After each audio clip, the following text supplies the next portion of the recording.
Já tá gravando? Sim. Mas nem me preparei, né? Salve, salve, fãs do Flatout! Eu tenho muito orgulho de ser um deles também. Meu nome é Marcos Rosen, sou o administrador geral aqui do MIAU, Museu da Imprensa Automotiva. Esse é mais um episódio do Flatout 56 e nele vamos falar de Uno Turbo. Vamos ver por onde eu começo.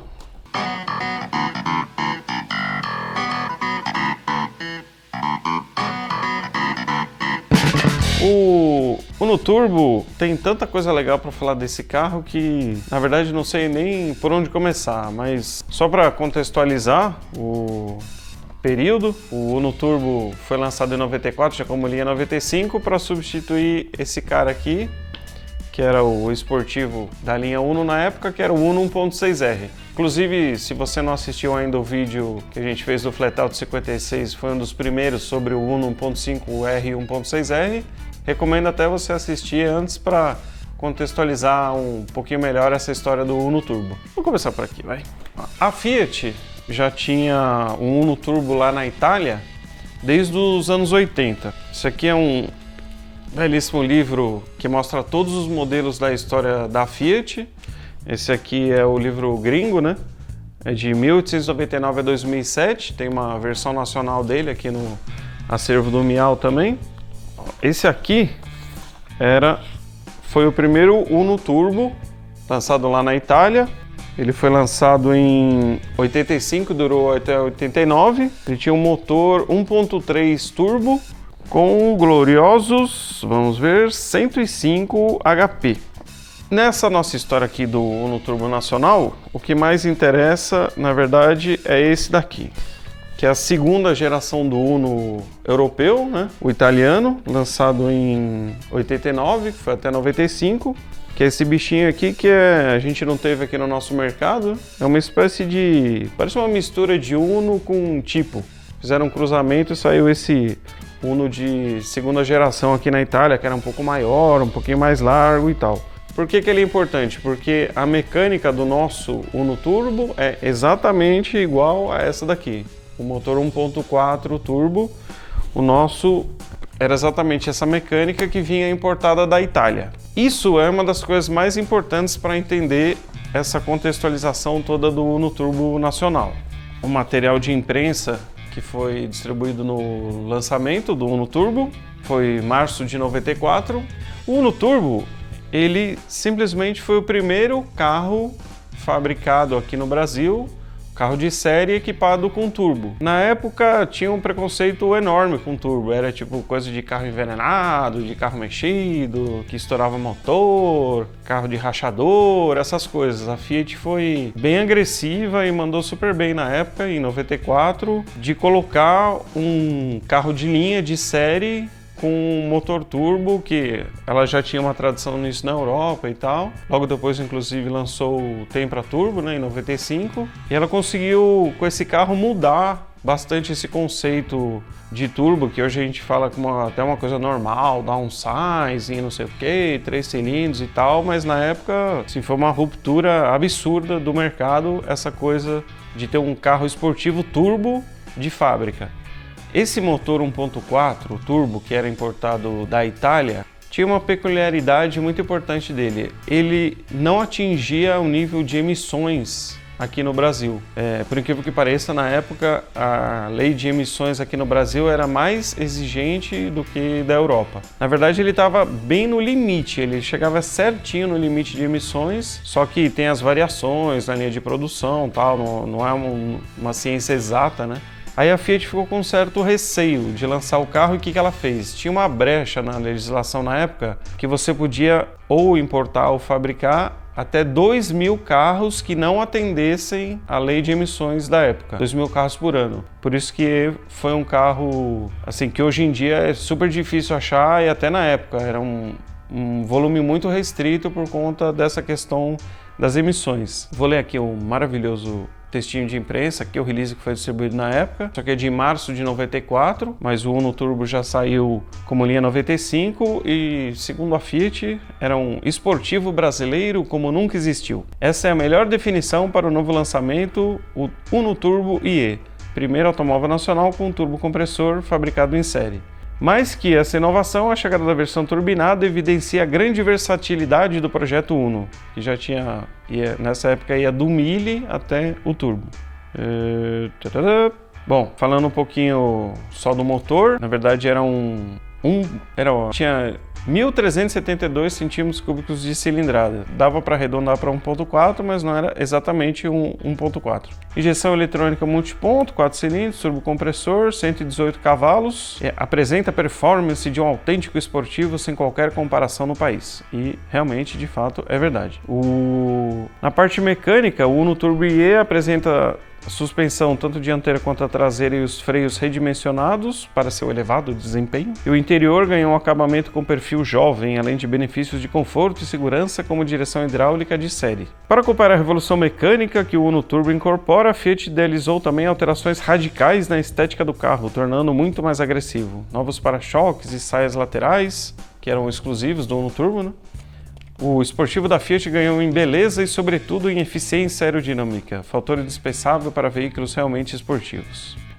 Uma das coisas legais do Uno Turbo é que quem comprava o carro ganhava um curso de direção esportiva, que era tocado pelo Fábio Greco, que cuidava da Fórmula 1, para mostrar como tinha essa diferenciação toda do carro. Falando um pouquinho em si, mais umas coisas interessantes da história desse carro. Tem essas mini saias, o para-choque era só dele e tal, essas rodas 14 polegadas também eram exclusivas do turbo, mas tem essas molduras aqui das caixas de roda. O projeto original do Uno Turbo, inclusive a Fiat aqui chegou a fazer, os paralamas eram diferentes dos outros Unos. Eles eram aqueles paralamas mais bojudos, sabe? Que possibilitam uma bitola mais larga e tal, para dar um aspecto mais assim de carro de competição praticamente. Só que o que aconteceu? Como teve esse lance do motor, das emissões, a Fiat chegou à conclusão que não compensava fazer todo um ferramental novo para estamparia e tal, para fazer um paralama exclusivo só para o Uno Turbo para fazer só 2.000 carros por ano. E aí acabou ficando só essa moldura plástica aqui.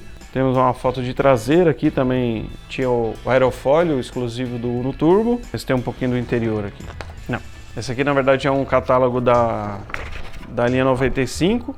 Tem os outros modelos aqui, o Uno 1.6 MPI, que era aquele 1.6R disfarçado, que tinha uma coisa interessante também ligada ao Uno Turbo. Essa aqui é uma foto do motor do Uno, todo mundo conhece, esse aqui é o mesmo, inclusive 1.6 MPI. O que se destaca aqui? O step, só que o turbo, como tinha outro motor, esse motor importado da Itália, não cabia.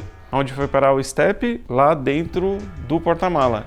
E por isso o porta-mala do Uno Turbo era bem menor que o dos outros Uno. Ainda tinha uma capa lá, o pneu era mais largo, inclusive, que os outros Uno, né? Tinha aproximadamente 60 litros a menos o porta-malas do Turbo do que as outras versões do Uno.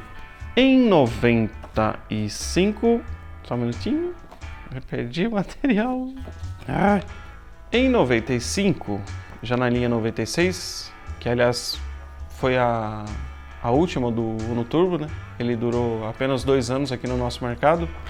Temos esse release aqui que é sobre o ar-condicionado no Uno Turbo. Não era um dos itens que o Uno Turbo original tinha, simplesmente não existia a opção de ar-condicionado. Com o ar-condicionado, o Uno Turbo IE torna-se ainda mais atrativo ao consumidor, sobretudo nas regiões mais quentes do país. Certo, meio óbvio, mas tinha umas alterações importantes aqui. Obviamente, com o ar-condicionado, o carro acabou ficando mais pesado. Pra vocês terem uma ideia, ficou 30 kg mais pesado. Passou de 975 kg para 1.005, praticamente 1 tonelada, né? Arredondando. Aí por isso precisou redimensionar a mola da suspensão dianteira. Foi feita uma mudança enorme no layout do motor, porque para colocar o sistema do ar-condicionado lá, mudou, vamos ver aqui, ó, distribuidor saiu do bloco, passou para o lado do cabeçote, mudou o percurso dos tubos de ar do sistema de alimentação do motor, teve que redesenhar tudo. O Uno Turbo italiano, aquele que eu mostrei no comecinho, ele tinha ar-condicionado, mas ele era maior, o capô era mais alto e ele era mais largo. No Uno Turbo brasileiro, simplesmente não cabia o ar-condicionado. Quando tinha aquele processo na linha de produção de casar a carroceria com a mecânica, A Fiat tentou colocar desde o começo o ar-condicionado no Uno Turbo, só que simplesmente não passava, porque o vão do motor era estreito e baixo demais para caber o ar-condicionado. Então a Volks acabou abrindo mão. Só que na época o presidente da Fiat era o Pacifico Paoli, um italianão, aquela coisa bem de italiano, executivo de montadora. Ele ficou enchendo o saco dos caras da engenharia. Mas como que o carro não tem ar-condicionado? É o topo de linha da Fiat, do Uno, o turbo não tem ar-condicionado. E um cara lá na prototipagem, lá na área de engenharia, conseguiu colocar, só que depois que o carro já estava montado, obviamente. E aí o Paoli, que esse cara, o presidente, chegou lá pro pessoal da linha e falou: olha aí, o cara me conseguiu colocar ar-condicionado, vocês têm que dar um jeito, coloca isso, se vira, não quero saber. Como tinha esse problema aí de não conseguir casar o motor, eles acabaram mudando o projeto interno da carroceria do Uno, dos paralamas, para poder passar só o motor do Uno com ar-condicionado, mas para não fazer só para essas 2.000 unidades, essa mudança acabou sendo na linha Uno inteira. Não é uma coisa que não dá para perceber visualmente, mas a partir de 95 todos os Uno tinham uma diferença na parte interna da carroceria, justamente para poder passar o motor do Uno Turbo com ar-condicionado. Olha o trampo, a funça que deu só para poder colocar o ar-condicionado no Uno Turbo. Quantos minutos deu aí, Felipe? 15.